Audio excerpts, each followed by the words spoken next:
Hi church, happy Friday and welcome to today's digital devotion. Today we wanted to talk about something that we've been meditating on a lot lately. It's part of a lot of people's Lenten practice, and that is to get comfortable with discomfort. I know a lot of us look for immediate ways to get out of the feeling of discomfort, whether it's in a social situation or it's in a personal situation. It could be something as tempting as eating a little bit too much dessert, and that feeling of like wanting to do something but knowing it's probably not a good idea and you're not going to feel great about it later. So many of us try to override that feeling just to get out of that feeling of discomfort. And I think there's something spiritual about that, but being able to sit with the discomfort. I know that in today's day and age, there are so many ways to numb our feelings of discomfort and to move through them quickly. So we can look for instant gratification, we can do some retail therapy, we can turn to substances like alcohol or narcotics. There's so many ways that we can just not feel discomfort if we don't want to in today's day and age. It's very easy to bypass that.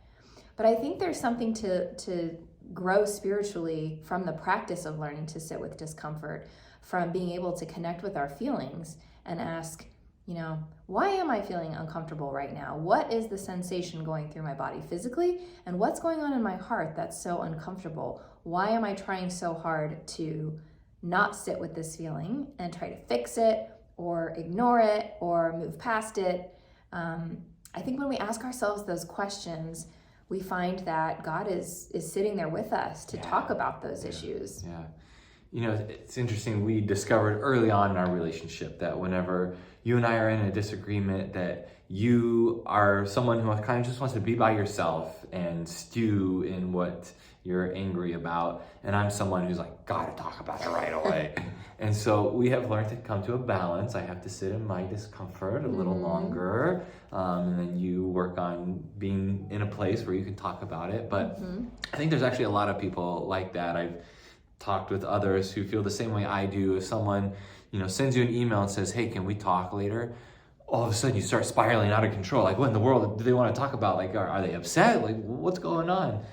And to be able to get into a place where you're like, okay, it's going to be okay. If they are upset, we can talk about it and we can work through it and we can be adults and have a conversation. But for me, it's definitely like not wanting to be uncomfortable or to have tension between me and another person. And so I've got to solve it right away. But sometimes things take a little bit longer to talk through and work out and solve. A couple Sundays ago when I was preaching on the healing that comes in 2 stages, and we were talking about it together, and you say, I once heard someone talk about how our own healing never happens right away, but through lots of therapy sessions, through lots of physical rehab, trust building, these things take time. And so to be able to sit in that discomfort, knowing that it's okay that there's not a solution right now, it may come, but we're going to work at it.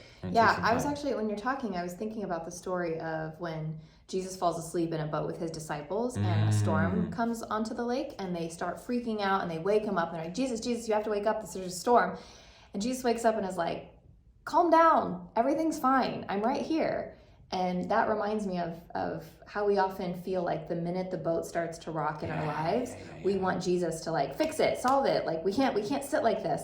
And I wonder how that story would have played out if they had not woken Jesus up and they had been able to just sit by themselves and feel that discomfort. We don't know how that story would have ended, but Jesus seems to suggest that all would have been well if they could have waited out the storm and just known that his presence was enough. Wow, that's powerful. So we can sit with that, right? That's a good Lenten meditation. Yeah, well, speaking of presents, this Sunday, Jesus enters Jerusalem. It's Palm Sunday. We've got a fun Palm processional planned. So fun. We've got one of our favorite guest musicians, Alexandra Taylor's coming. So it's going to be a great service. Of course, Brunch Church at 11:15 if you want to check out that service. And we can't wait to worship with you on Sunday. See you then.